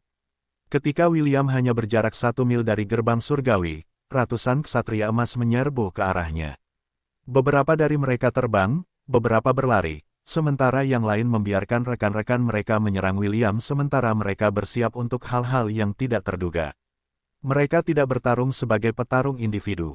Mereka bertarung sebagai kelompok terorganisasi yang telah melindungi gerbang surgawi selama ribuan tahun. Ketika kelompok petarung pertama hendak bertarung dengan William, bocah itu melemparkan 4 lollipop abu-abu di bawah kakinya. Awan asap yang membentang hingga 30 meter persegi menutupi sekeliling William. Para prajurit surgawi tidak memasuki awan asap dan hanya mengulurkan telapak tangan mereka ke depan. Mereka meraung dan aura mereka meledak dari dalam tubuh mereka. Itu menyebabkan efek tolak yang menerbangkan awan. Namun, ketika asap menghilang, sang gembala tidak terlihat dimanapun. Tidak butuh waktu lama bagi mereka untuk menyadari bahwa William telah menghilang begitu saja. Cari dia. Perintah Kapten Pasukan Surgawi. Pergi. Dia pasti ada di suatu tempat di sini. Ya, Tuan. Resimen yang terdiri dari 100 orang itu menyapu tempat di mana William menghilang, sementara mereka yang menjaga gerbang meningkatkan kewaspadaan mereka. Mereka sudah tahu apa yang mampu dilakukan bocah itu sehingga mereka mengerahkan indera mereka hingga batasnya. Bahkan Crimson Knight melayang di atas medan perang dan mengamati sekeliling menggunakan auranya. Namun, mereka tidak dapat menemukan anak laki-laki yang telah sepenuhnya menghilang dari pandangan mereka. Tanda hubung tanda hubung tanda hubung tanda hubung. Sementara itu, 1000 meter di bawah tanah. Serangan naga yang tak henti-hentinya. William menusukkan tombaknya ke depan untuk menciptakan terowongan di depannya. Debu beterbangan di udara, tetapi bocah itu tidak mempermasalahkannya. Dia memejamkan mata, sambil melanjutkan serangannya yang tak henti-hentinya untuk menciptakan jalan di bawah tanah. Tak lama kemudian, debu dan puing-puing yang telah dibuatnya lenyap di udara tipis saat sebuah lubang hitam kecil menyedot semuanya. Sebelumnya, William meminta Sa untuk mengirimnya 1000 meter di bawah tanah tempat dia akan membuat terowongan untuk menyelinap ke gerbang surgawi. Tabir asap yang dia buat sebelumnya hanyalah pengalih perhatian agar dia menghilang di depan mata pasukan surgawi yang waspada. Karena lollipop itu terbuat dari kekuatan keilahian, pasukan surgawi, yang memiliki penglihatan yang baik, tidak dapat menembus asap yang diciptakan William. Karena itu, dia dapat melaksanakan rencananya dan membuat seluruh pasukan surgawi merasa sembelit. Karena mereka tidak dapat menemukan William, mereka terpaksa waspada tinggi, jangan sampai bocah itu lolos dari pertahanan mereka lagi. William menggali, dan menggali lagi. Sementara lubang hitam kecil itu menyedot semua puing yang telah dibuatnya. Sa yang berada di atas tanah memiliki ekspresi nakal di wajahnya saat dia melirik pasukan surgawi yang panik di kejauhan. Zhu, di sisi lain, tertawa terbahak-bahak karena dia tahu apa yang dilakukan bocah itu. Bibirnya yang seperti babi melengkung membentuk seringai saat matanya yang seperti manik-manik menyipit. Dia menantikan untuk melihat hasil dari rencana berani William. 1 jam berlalu lalu 2 jam. Pasukan surgawi terus mencari dan bahkan Ksatria Merah mendarat di depan Sa dan Zhu untuk menginterogasi mereka untuk melihat apakah mereka tahu di mana bocah itu berada. Tentu saja, keduanya bungkam dan hanya memberi Ksatria Merah senyum jahat. Babi Iblis bahkan bercanda bahwa William telah berubah menjadi kutu dan saat ini berada di kepala salah satu Ksatria Emas yang menyerangnya sebelumnya. Ini mungkin terdengar seperti ide yang konyol, tetapi pasukan surgawi menganggapnya serius. Ada beberapa jiwa, yang datang dari dunia lain, yang memiliki kemampuan transformasi. Di masa lalu, ada seorang penantang yang bisa berubah menjadi batu. Dia hampir berhasil melewati gerbang. Namun, seorang penjaga, yang tiba-tiba merasa perlu melakukan beberapa latihan peregangan, secara tidak sengaja menginjaknya, mengakhiri mantra transformasinya. Itu adalah pil pahit yang harus ditelan tentara surgawi saat itu. Meskipun Zhu hanya bercanda, mereka tetap tidak bisa berhenti memikirkan skenario, bagaimana jika dia mengatakan yang sebenarnya. Karena itu, Ratusan ksatria emas diperintahkan untuk berdiri dalam barisan sementara mereka yang memiliki indera yang kuat memeriksa rambut, baju besi, dan tempat lain yang bisa dituju kutu untuk bersembunyi. Hal ini membuat iblis babi tertawa terbahak-bahak yang membuat jengkel lebih dari 100 ksatria emas yang sedang diperiksa oleh atasan mereka. Bahkan Sa, yang memiliki watak serius, tersenyum saat mengamati dari jauh. Apa yang dilakukan William bukan hanya sekadar membuat terowongan untuk mencapai gerbang surgawi. Dia bekerja sama dengan Sa untuk menciptakan kejutan bagi pasukan surgawi yang tampaknya mustahil dikalahkan sehari berlalu. 3 hari berlalu. Banyak hari telah berlalu sejak hilangnya William dan wajah pasukan surgawi mulai tampak kesal. Mereka telah waspada tinggi selama 6 hari terakhir, dan beberapa dari mereka bahkan merasa sembelit karena mereka selalu waspada terhadap serangan mendadak William. Seolah-olah ada rasa gatal di dalam tubuh mereka yang tidak akan hilang tidak peduli seberapa keras mereka mencoba menggaruknya. Sementara semua ini terjadi, half-elf yang mereka cari sedang mendengkur di bawah bumi setelah bekerja keras selama 6 hari terakhir. William sangat lelah. Dia tahu bahwa tidak mungkin dia akan menang melawan pasukan yang jumlahnya mencapai jutaan jika dia berhadapan langsung dengan mereka. Inilah sebabnya dia menyiapkan kejutan untuk mereka, ribuan meter di bawah kaki mereka. Pada awalnya, hanya dia yang bekerja sendiri, tetapi setelah seharian, Sa memutuskan untuk bergabung dalam kesenangan dan membantunya membersihkan tanah di bawah bumi. Setan pasir yang duduk tepat di samping Zu hanyalah tiruan pasir yang diciptakan Sa untuk mencegah pasukan surgawi menyadari sesuatu yang mencurigakan. Setan babi adalah pengintai mereka yang akan memperingatkan Sa jika ada yang mulai mendekati lokasi mereka. Serius, rencanamu ini sangat jahat, Will, gumam Sa sambil melirik half-elf yang mendengkur di sampingnya. Setan pasir juga sangat lelah, tetapi sedikit antisipasi terlihat di wajahnya. Besok, pikir Sa, semua ini akan berakhir besok. Sa perlahan menutup matanya juga. Pekerjaan mereka telah selesai. Yang tersisa hanyalah beristirahat dan memulihkan kekuatan mereka untuk pertempuran besar yang akan terjadi keesokan harinya. Tanda hubung tanda hubung tanda hubung tanda hubung tanda hubung tanda hubung tanda hubung. Para dewa dan pahlawan abadi cukup tertarik dengan hasil persidangan ini. Mereka tidak dapat melihat di mana William berada, tetapi mereka tidak peduli. Bagi mereka, yang telah tinggal di surga selama ribuan tahun, ini adalah hiburan kelas 1. Namun, hilangnya William telah membuat beberapa dewa dan pahlawan abadi kembali ke tugas mereka. Mereka telah menunggu beberapa hari, tetapi half-elf itu tidak terlihat dimanapun. Mereka hanya meminta teman-teman dan kenalan mereka untuk menelepon mereka saat pertempuran dimulai lagi. Sang raja menyesap anggurnya sambil mengernyitkan dahi. Dia telah menggunakan matanya untuk memindai medan perang dan bocah itu tidak dapat ditemukan dimanapun. Prajurit lain melakukan hal yang sama dan mendapatkan hasil yang sama. Apa artinya ini? Itu berarti William saat ini tidak berada di medan perang. Karena itu masalahnya, hanya ada satu tempat dia bisa bersembunyi.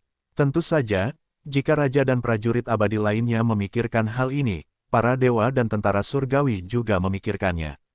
Crimson Knight telah memerintahkan para Knight untuk menggunakan aura mereka untuk menyerang tanah di bawah mereka, untuk memaksa bocah itu keluar, tetapi tidak berhasil. Ketika mereka memulai serangan, setelah membawa William sangat dalam ke bawah tanah di mana gelombang kejut tidak akan mencapainya. Setelah seharian penuh pemboman, Celestial Army berhenti. Mereka telah melakukan yang terbaik, tetapi tikus yang bersembunyi di bawah tanah menolak untuk keluar apapun yang terjadi. Yang tidak mereka ketahui adalah bahwa serangan mereka tanpa disadari telah membantu half-elf melonggarkan lapisan tanah keras di bawah kaki pasukan tersebut. Karena itu, proses pengeboran menjadi lebih cepat. William dan Sa tidak perlu dengan paksa menghancurkan batu dan tanah padat ini, yang membuat pekerjaan mereka tidak terlalu merepotkan. Mereka bahkan berterima kasih kepada Celestial Army dalam hati mereka karena telah membuat pekerjaan mereka lebih mudah. Ketika hari ketujuh tiba, Celestial Army sudah kehabisan akal. Mereka akhirnya mencapai batas mereka dan bahkan gerakan sekecil apapun akan memicu mereka untuk bertindak. Yang tidak mereka ketahui adalah bahwa ini juga merupakan bagian dari rencana William. Setelah bekerja dengan Ezio selama 6 bulan, bocah itu telah belajar cara menciptakan ketegangan. Ezio adalah ahli dalam membuat korbannya merasa tidak nyaman. Ia tidak akan pernah memberi mereka waktu istirahat. Ia akan membuat mereka merasa seolah-olah mereka sedang diawasi sepanjang waktu yang akan membuat tubuh dan pikiran mereka stres. William telah menggunakan teknik yang sama dengan pasukan surgawi dengan bantuan Sa.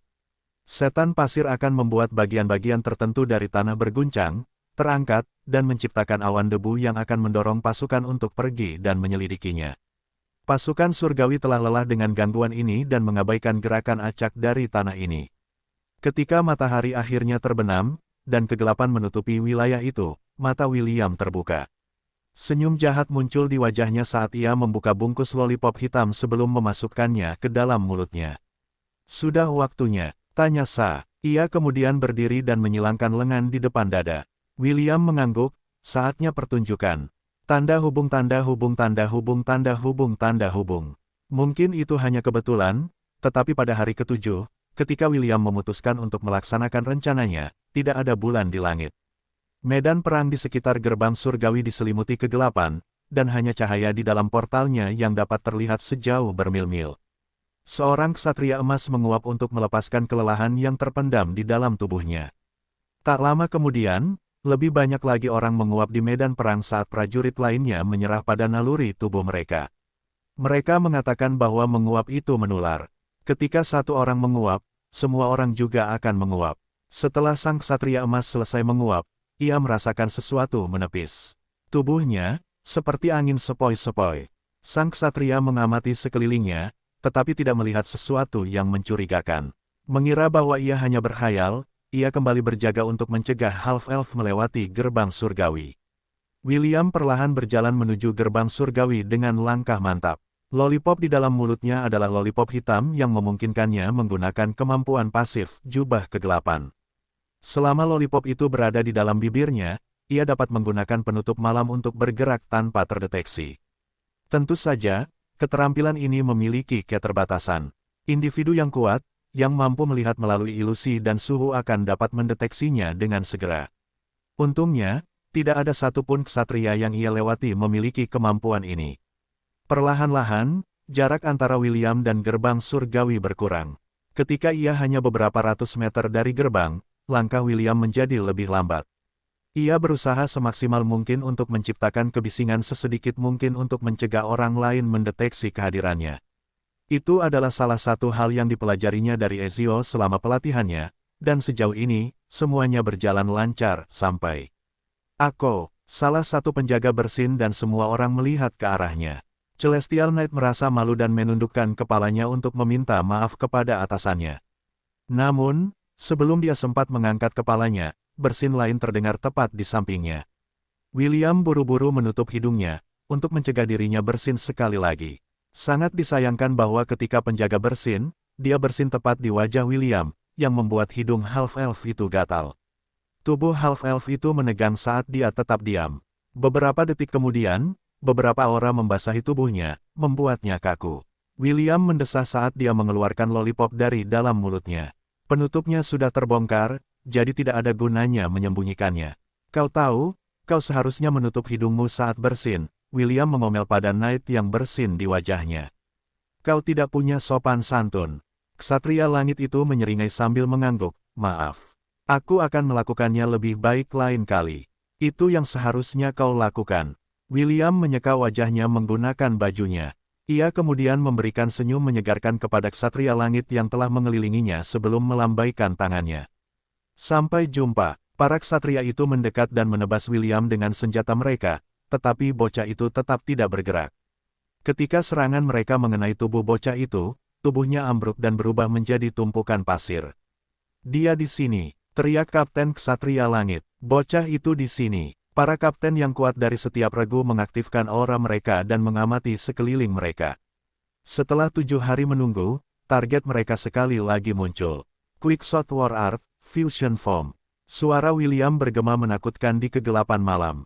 Blitzer Railgun, komandan ksatria hitam di dekat gerbang segera mengubah dirinya menjadi raksasa dan menggunakan tubuhnya untuk menghalangi pintu masuk gerbang surgawi. Komandan Crimson berdiri di depan raksasa itu dan menghunus pedangnya, sambil memperluas inderanya hingga batasnya. Tiba-tiba, ksatria Crimson mengayunkan pedangnya ke sesuatu, hanya untuk mendapati dirinya diselimuti zat lengket. Setelah menciumnya, Jenderal Besar Tentara Surgawi mengidentifikasinya sebagai minyak. Ksatria Crimson mengerutkan kening dan menggunakan auranya untuk mengusir zat asing itu dari tubuhnya. Meskipun ksatria itu tidak sepenuhnya yakin, dia bisa bersumpah bahwa dia telah mendengar tawa pelan saat minyak itu berceceran di tubuhnya. Seolah-olah William sedang mengolok-oloknya dan ksatria Crimson membencinya. Medan perang sekali lagi turun ke dalam kegelapan karena mereka telah kehilangan jejak. Bocah itu sekali lagi. Semenit kemudian, ledakan keras terdengar beberapa meter dari gerbang surgawi, mendorong semua orang untuk melihat ke arah itu. William berdiri di tengah beberapa ksatria yang telah kehilangan kesadaran. Anak laki-laki itu dengan santai membuka bungkus permen lollipop coklat di depan semua orang, sementara mata hijaunya bersinar dalam kegelapan.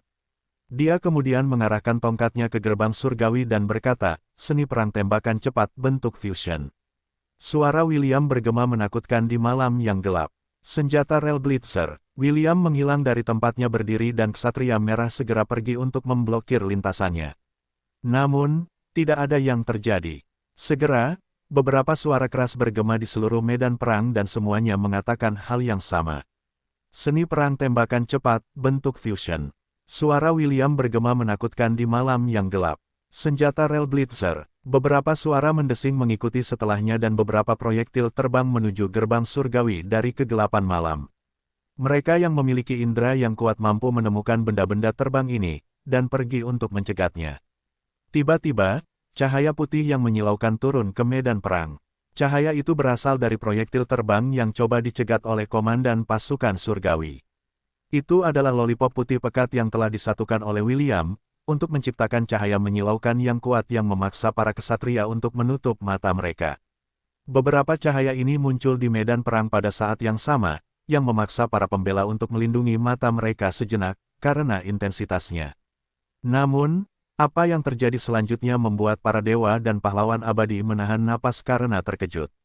Omae wa mou. Itulah kata-kata terakhir yang didengar tentara surgawi sebelum tanah di bawah kaki mereka runtuh, menyebabkan mereka semua terjatuh ke dalam lubang besar yang kedalamannya lebih dari 1000 meter. Raungan keterkejutan dan kemarahan bergema di malam hari, saat pasukan surgawi yang berjarak beberapa ratus meter dari gerbang surgawi, jatuh ke dalam lubang yang telah dibuat dengan susah payah oleh William dan Sa beberapa hari yang lalu. Keduanya telah memastikan untuk menggali cukup dalam di sekitar gerbang surgawi sehingga semua penjaga yang ditempatkan di dekatnya akan terperangkap dalam perangkap mereka.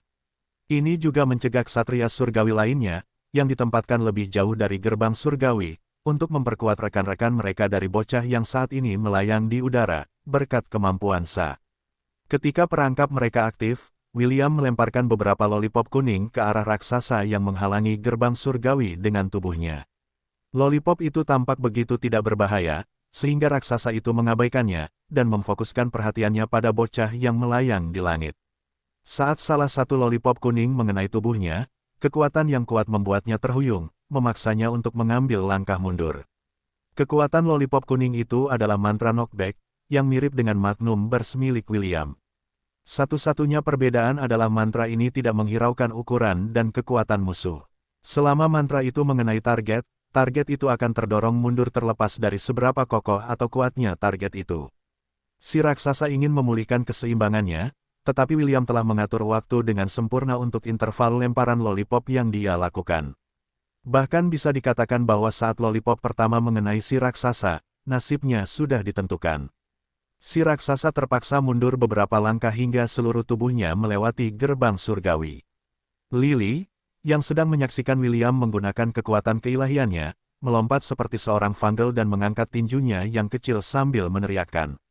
Nama William. Si raksasa bukan satu-satunya yang dipaksa oleh William untuk memasuki gerbang. Si ksatria merah yang malang juga terdorong mundur bersama si raksasa karena momen singkat ketika mereka menutup mata mereka. Seni perang tembakan cepat, bentuk fusion. Kata William sambil mengarahkan tongkat kayunya ke arah gerbang surgawi yang bebas dari halangan.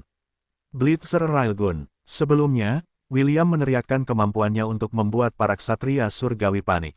Dia hanya menggunakan sedikit psikologi untuk memaksa mereka membuat pilihan yang akan menguntungkannya. Tentu saja, usahanya membuahkan hasil dan dia mampu melenyapkan dua ancaman terbesar yang mencegahnya memasuki gerbang surgawi, dengan menggunakan lollipop putih untuk membutakan mereka sementara. Tubuh William menyatu dengan tongkatnya, dan tongkat itu terbang menuju gerbang surgawi dengan kecepatan suara, yang sekarang tanpa pembela. Tongkat itu hendak melewati portal ketika perisai emas, yang memiliki lambang matahari di tengahnya, menghalangi jalannya. Penggabungan William dengan tongkat itu pecah saat ia terlempar dari gerbang oleh kekuatan yang dahsyat. Ia hampir jatuh ke dalam lubang yang sama yang telah digalinya sebelumnya saat awan pasir menangkapnya di udara. Bagus sekali, kata suara mengejek dari balik perisai. Makhluk yang layak menjadi penerus David. Namun, apakah kau pikir aku akan duduk diam dan melihatmu menyelesaikan ujian ini, nak? William menyeka darah yang keluar dari sudut bibirnya karena benturan dengan perisai ilahi yang menghalangi jalannya. Ia kemudian melotot ke arah dewa yang penuh kebencian yang telah menghina Gavin di kuil. Luh, teman David, dan salah satu dewa yang tergabung dalam fraksi kebenaran menatap balik ke arah anak muda itu dengan senyum menggoda terpampang di wajahnya. Aku tidak dapat menempatkanmu di tempatmu di kuil karena para dewa di sana perlu mengikuti aturan tertentu, Luh mencibir. Namun, di dalam domain ini, kami diizinkan turun untuk menguji jiwa-jiwa yang layak dan mencegah mereka memasuki kuil para dewa. Jangan khawatir, atas nama David, aku akan menghajarmu, tetapi tetap menyisakan napas di tubuhmu. Ini akan menjadi hukumanmu karena menghina dewa. Luh memanggil tombaknya dan mengarahkannya ke lubang yang telah menjebak pasukan surgawi.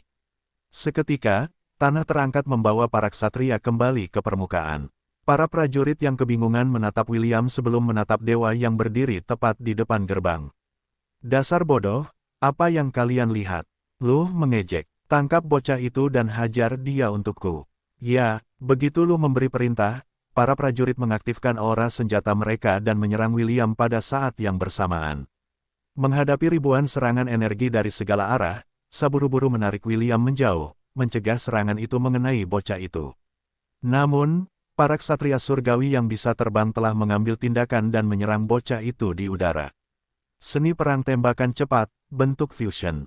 Senjata Rel Blitzer. William melesat ke arah Zhu dan Sa yang berdiri di kejauhan. Ketika sudah cukup dekat, dia buru-buru membatalkan efek dari War Art Fusion. Sa menggunakan kekuatannya untuk menangkap bocah itu dan mencegahnya menerima kerusakan lebih lanjut. Sand Demon menurunkan William ke tanah sebelum memeriksa kondisinya.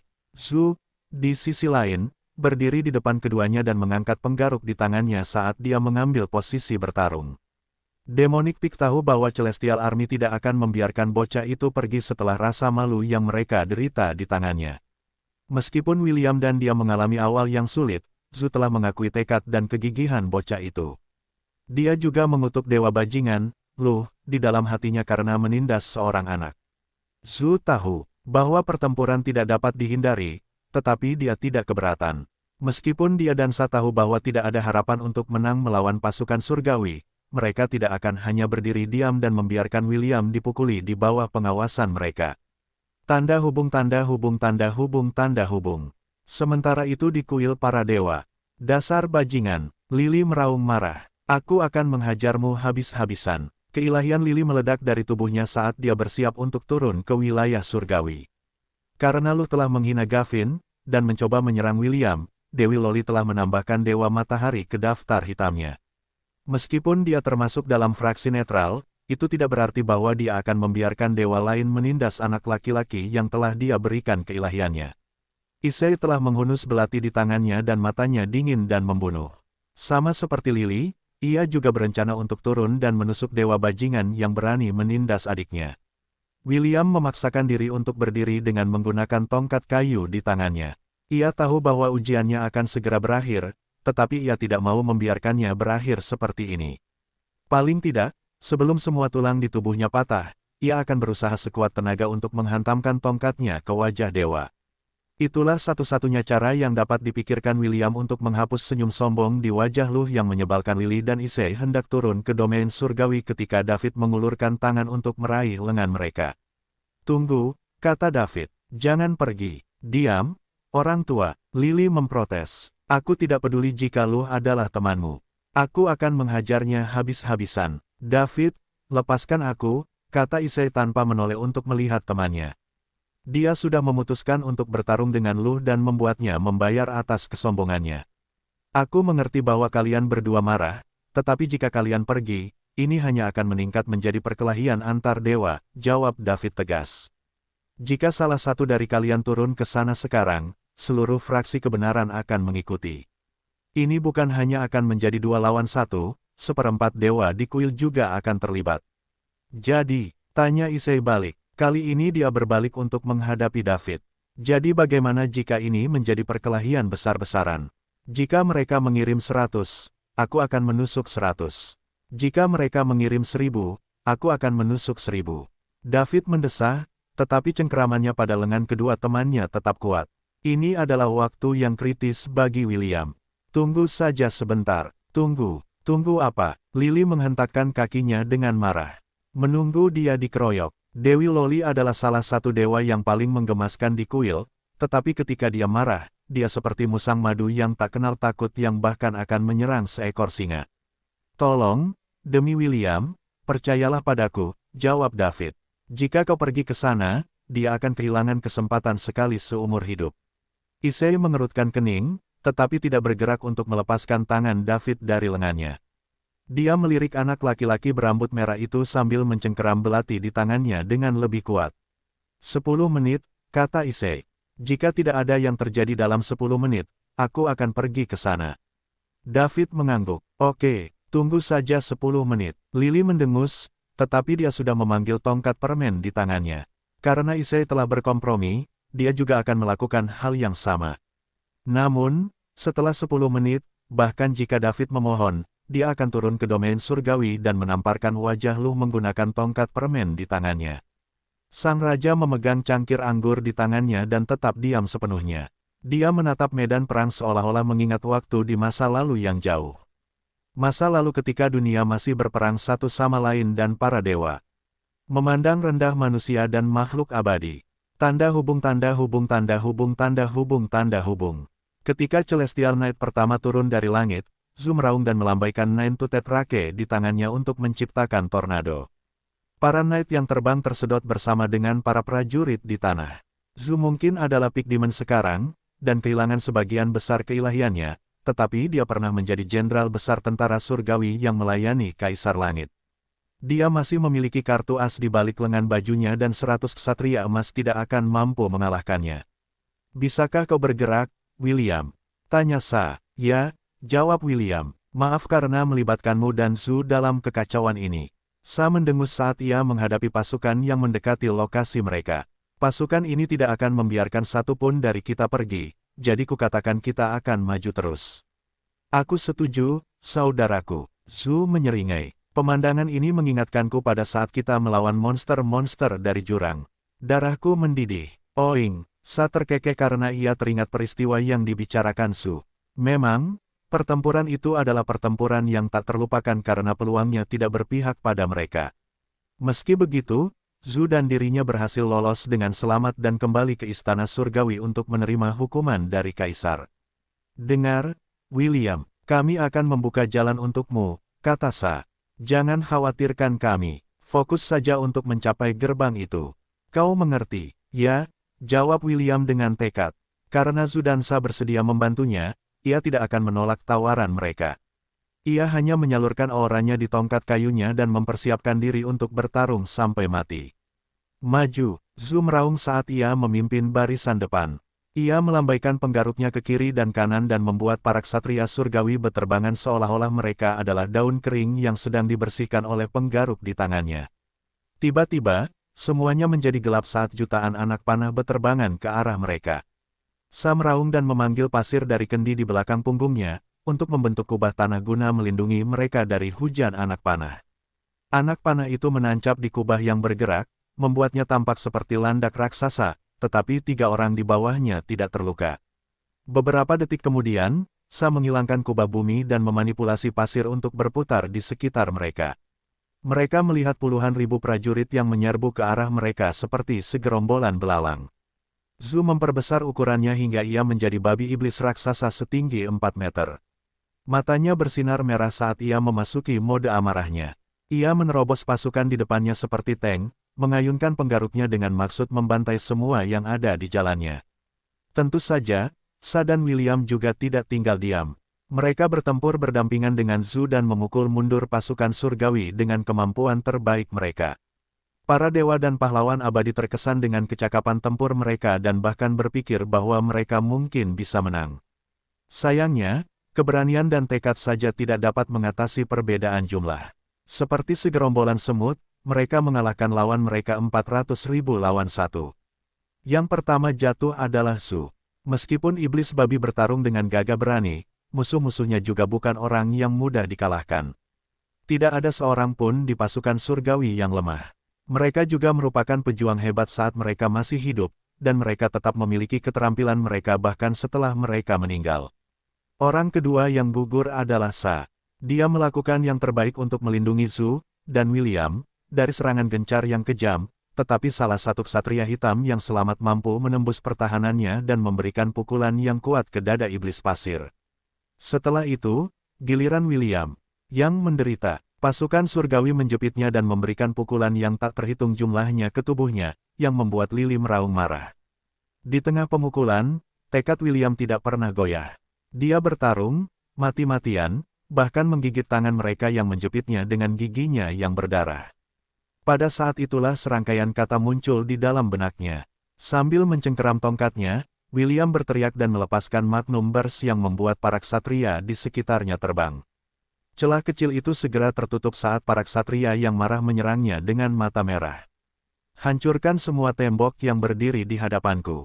William meraung sebelum dia terjepit dan dihajar oleh para ksatria surgawi, yang bertugas untuk membuatnya bertekuk lutut. Saat itulah teriakan yang mendominasi menjawabnya dari surga. Sapu bersih semua musuh. Ryu, Jingu, Bang. Sebuah tongkat logam emas raksasa turun dari surga. Panjangnya setidaknya ribuan meter, dan lebarnya 100 meter.